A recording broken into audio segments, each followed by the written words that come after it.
Animalia!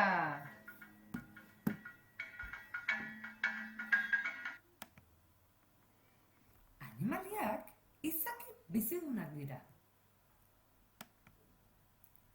Elikaduraren arabera, mota desberdinak bereizten ditugu. Haragijaleak, belarjaleak eta orojaleak.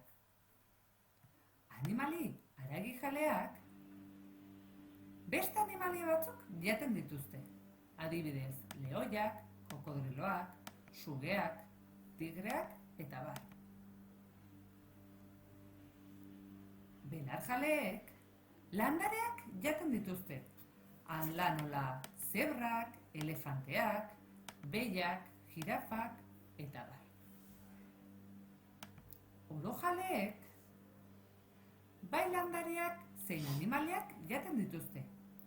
Adibide bezala, katuak, dordokak, hartzak edo tximinoak ditugu.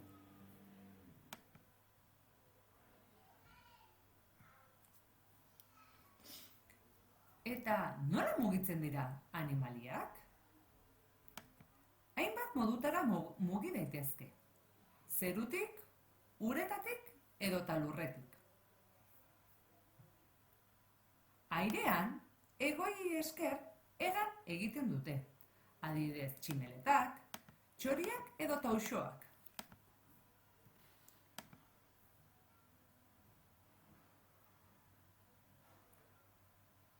Uretan, igeri egiten dute, hegalei eta isatsei esker.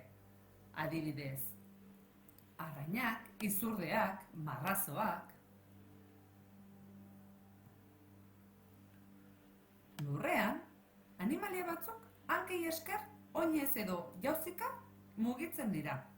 Beste batzuk errestan edo arrastaka. Adibidez, kanguroa, zaldiak, behiak edo sugeak ditugu.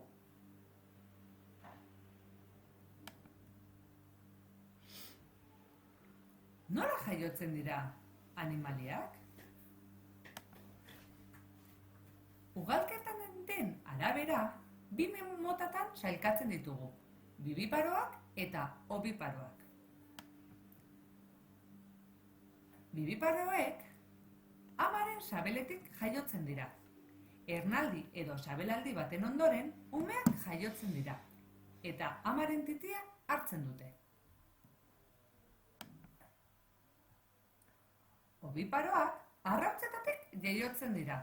Batzuk arrautzak inkubatzen dituzte eta errun ondoren kumeak jaiotzen dira.